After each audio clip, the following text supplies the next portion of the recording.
Com Donald Trump a manifestar claramente uma hostilidade em relação à Ucrânia e a Zelensky, a opinião pública internacional começa a dizer que os Estados Unidos já não são aliados do mundo. Mas será que os Estados Unidos alguma vez foram aliados de alguém para além de si próprios? Não. E nós iremos falar sobre isso através da análise do livro O Método Jakarta, de Vincent Bevins. You're the sweetest thing I have ever known, and to think that you are mine alone. There is no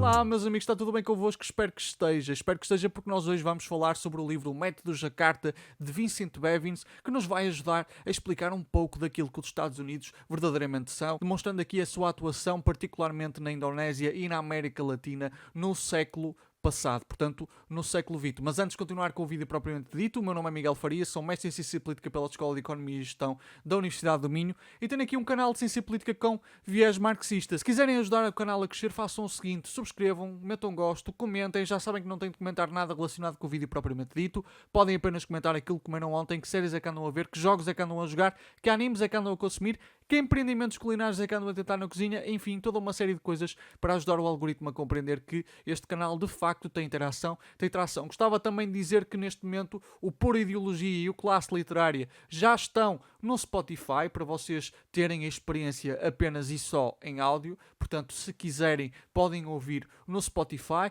Já agora sigam o podcast no Spotify, coloquem gosto no episódio propriamente dito e podem também comentar, porque isso também ajuda o algoritmo no Spotify a compreender que o podcast tem a interação da vossa parte. Portanto, muita gente me tinha pedido para que isto estivesse no Spotify e está. Tanto o Classe Literária como o Por Ideologia estão dentro do podcast Por Ideologia no Spotify. Eu vou deixar a informação toda na descrição aqui deste vídeo. Está bem? Gostava também de dizer uma coisa, já que este é um podcast de análise de livros, afinal chama-se Classe Literária, eu vou apresentar o meu livro Monólogos a Dois, um breve diário íntimo de uma ex-testemunha de Jeová, no Museu Vivo da Fogaça, em 28 de fevereiro, às 9h30. O Museu Vivo da Fogaça fica em Santa Maria da Feira. Portanto, se às 21h30 da próxima sexta-feira tiverem disponibilidade para estar lá no Museu Vivo da Fogaça, estarei lá a apresentar o meu livro, está bem? São mais do que convidados. Malta de Santa Maria da Feira e arredores, se tiverem disponibilidade para ir, gostaria muito, aproveitávamos e falávamos um bocadinho sobre coisas que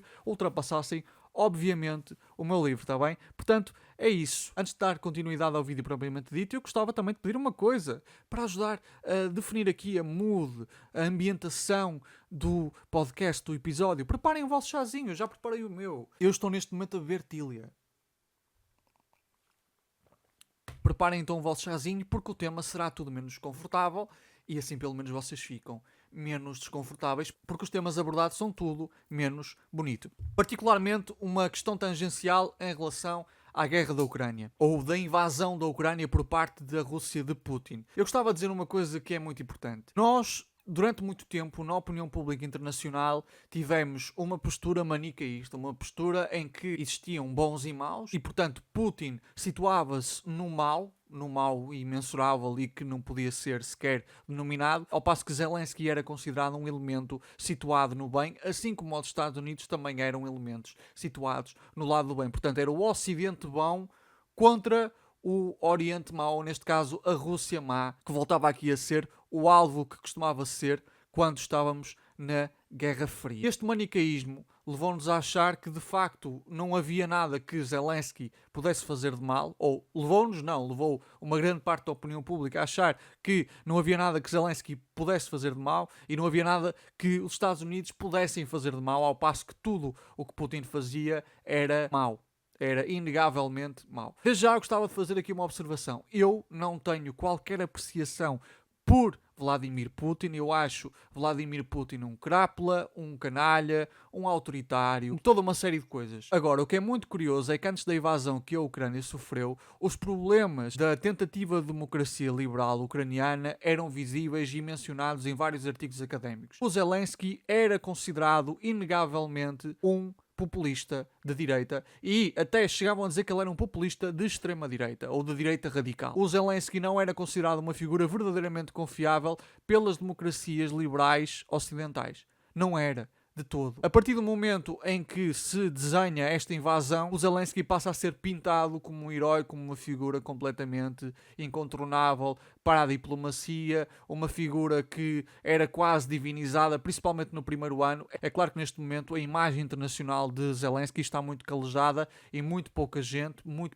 mesmo à direita, consegue atribuir qualidades a Zelensky que superem os seus defeitos. Mas este é um problema muito grande neste tipo de situações. Há a invasão de um país, há a quebra da soberania de um país, mas isso não significa que as suas lideranças sejam perfeitas. E durante muito tempo tentou-se construir aqui uma imagem perfeita de Zelensky que não correspondia de todo à verdade. Da mesma maneira, durante muito tempo negou-se que os Estados Unidos tiveram um papel interventivo naquilo que foi a Revolução Colorida do Euromaidan. E uma questão essencial, a Revolução Colorida do Euromaidan expressava ressentimento justo por parte da população? Sim, completamente. O presidente Yanukovych era um corrupto? Era. Acabava por atuar muitas vezes como uma espécie de satélite da Rússia? Sim. Sem dúvida. Agora, a Ucrânia já é há muito tempo um palco de disputa, que vocês podem chamar inteiro imperialista ou não, entre Estados Unidos e Rússia.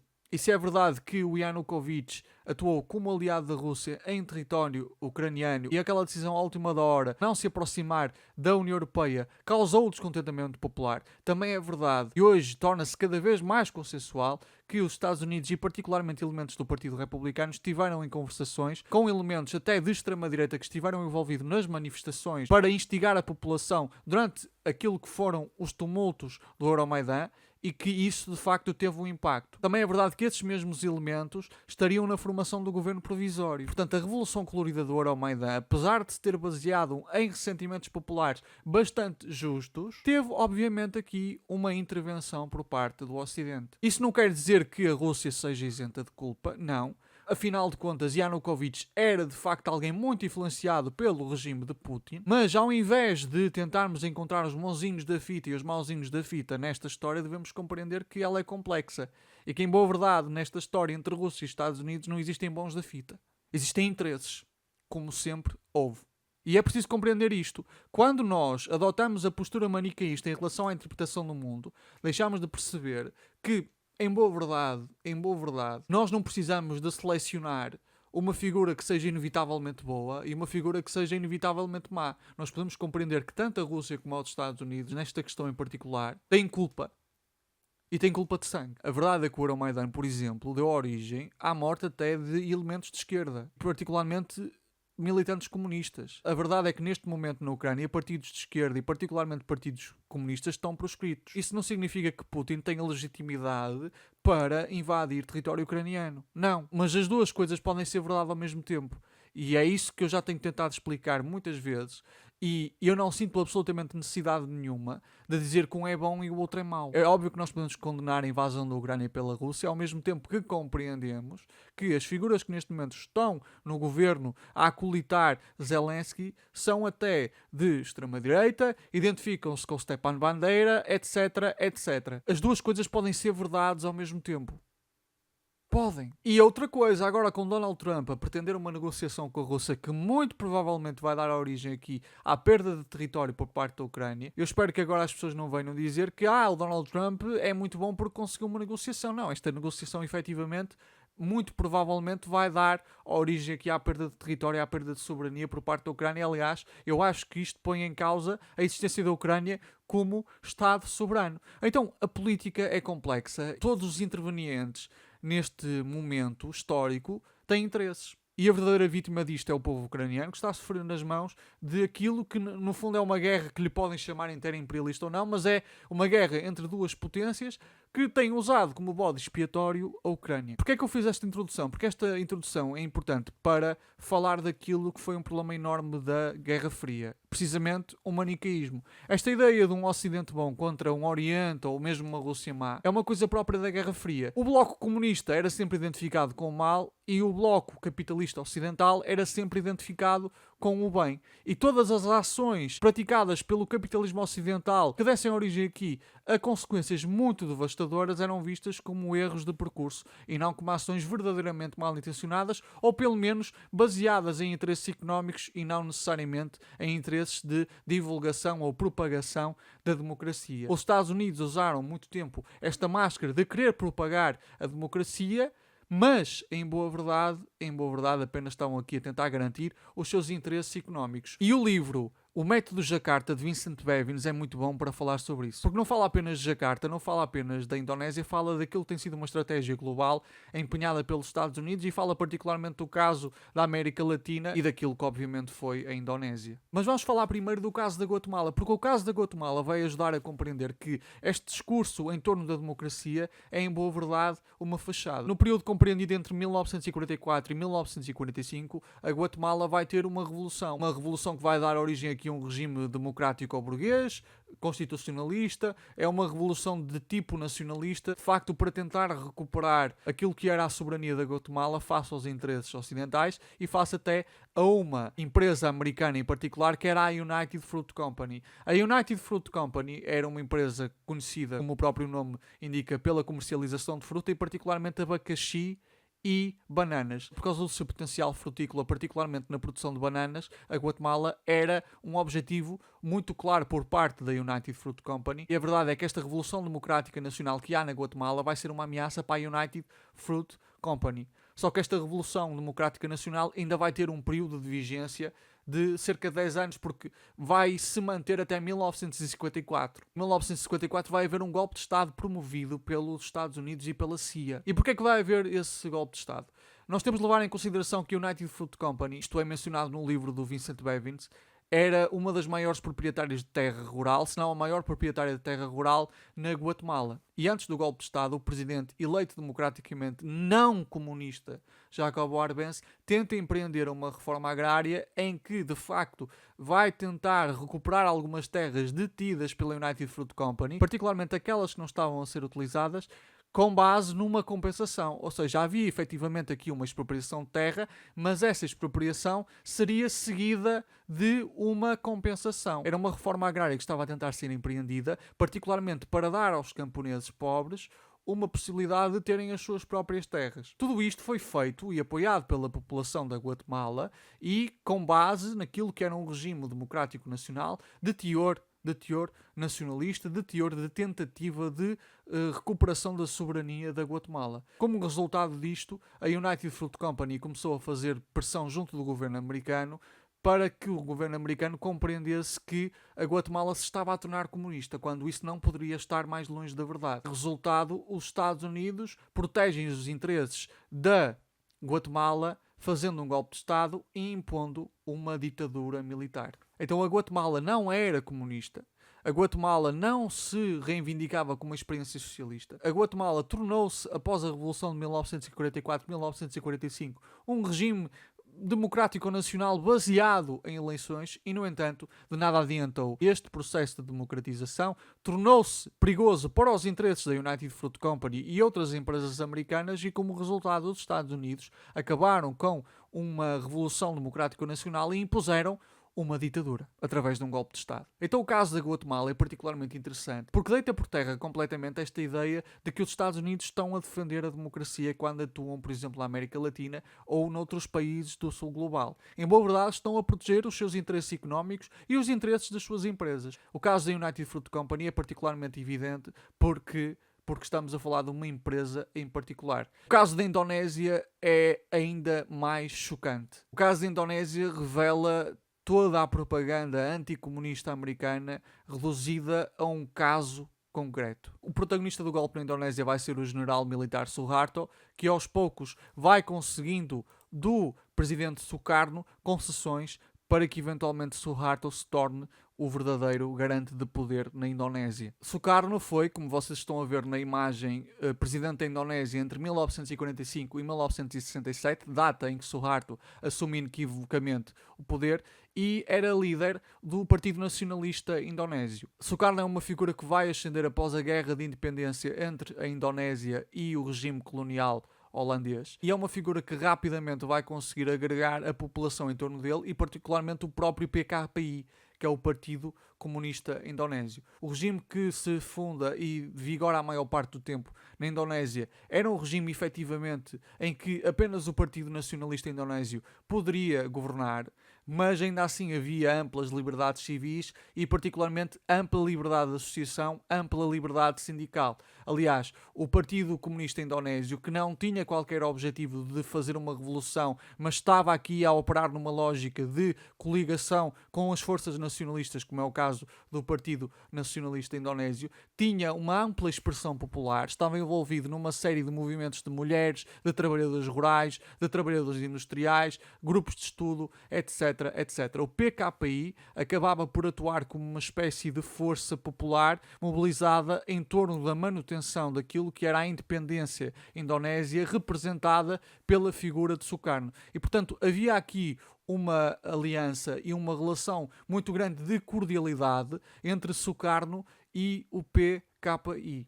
Só que em 1965 vai haver aqui uma encenação de uma suposta rebelia de alguns generais de direita em relação à figura de Sukarno, o que vai dar origem a um movimento de resposta que é o movimento 30 de setembro. Esse movimento 30 de setembro, que foi encabeçado por figuras que efetivamente seriam leais ao Sukarno e ao regime instituído, vai matar aqui alguns generais, vai ser utilizado por Suharto e os seus aliados como forma de ter argumentos para dizer que houve uma tentativa de golpe de Estado no país que deveria ser completamente atacada. Essa tentativa de golpe de Estado, nos dias a seguir, vai passar a ser vista como empreendida pelo Partido Comunista Indonésio e começa a ser mobilizada uma série de elementos propagandísticos que pretendiam demonstrar, por exemplo, que mulheres do Partido Comunista Indonésio entraram pela casa de militares adentro, junto com o movimento 30 de setembro, e violaram-nos, estupraram-nos e cortaram-lhes os genitais. Essa propaganda foi apoiada pelos Estados Unidos e, de modo geral, Suharto foi apoiado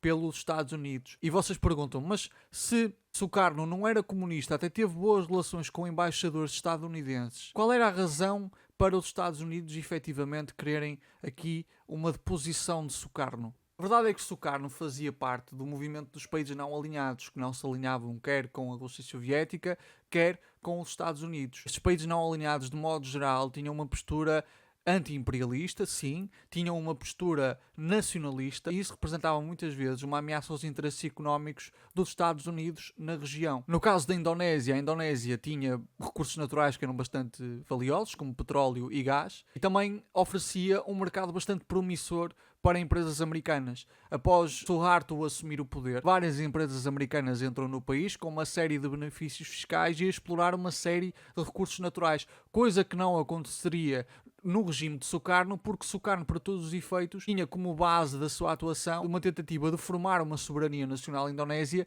após aquilo que foi a Guerra da Independência contra a Holanda, contra os Países Baixos. Então, mesmo estes regimes nacionalistas que não eram comunistas representavam uma ameaça para os interesses económicos concretos dos Estados Unidos. É óbvio que, como o Partido Comunista Indonésio apoiava Sukarno e havia um anticomunismo cego e primário durante aquela época, muitos líderes envolvidos no processo acreditavam genuinamente que estavam a lutar contra o comunismo mesmo do lado dos Estados Unidos. Mas o facto é que os Estados Unidos ajudaram a empreender uma propaganda sanguinária contra o Partido Comunista Indonésio e esta propaganda sanguinária levou a que o regime de Suharto, apoiado pelos Estados Unidos, liquidasse completamente o Partido Comunista Indonésio, matando centenas de milhares de pessoas. Algumas delas nem sequer estavam envolvidas com o Partido Comunista Indonésio, só estavam envolvidas em organizações sindicais que tinham uma relação indireta com o Partido Comunista Indonésio. A ideia de que os comunistas estavam a controlar o movimento 30 de setembro e tentaram um golpe militar para formar aqui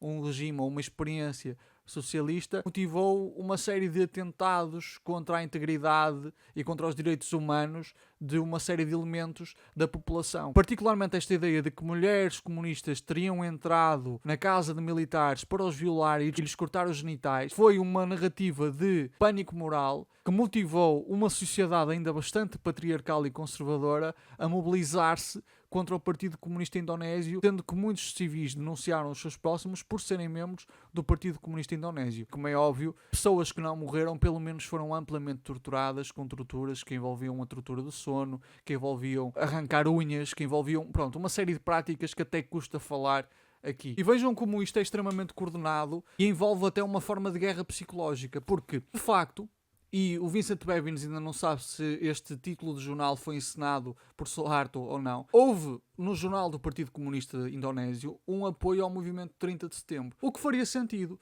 porque se o movimento 30 de setembro se reivindicava como um movimento contra um suposto golpe de direita, então, faria todo o sentido que o Partido Comunista, que apoiava historicamente Sukarno, se mobilizasse a favor do movimento 30 de setembro e o felicitasse. Mas este título de jornal foi utilizado contra o Partido Comunista Indonésio para dizer que o Partido Comunista Indonésio estava a favor e controlava um movimento golpista que pretendia instaurar uma ditadura comunista no país. Então é muito provável que tenha sido colocada uma casca de banana ao Partido Comunista Indonésio para se revelar apoiador do movimento que mais tarde seria completamente repudiado pelas forças militares da Indonésia e que seria utilizado como forma de atacar diretamente o Partido Comunista Indonésio. Nesta altura o Sukarno já estava debilitado em termos da sua saúde física e em 1967 prescinde completamente do seu poder político para que Suharto passe a ser o ditador incontestável. Se bem que Suharto já desde 1965 tinha poder na prática.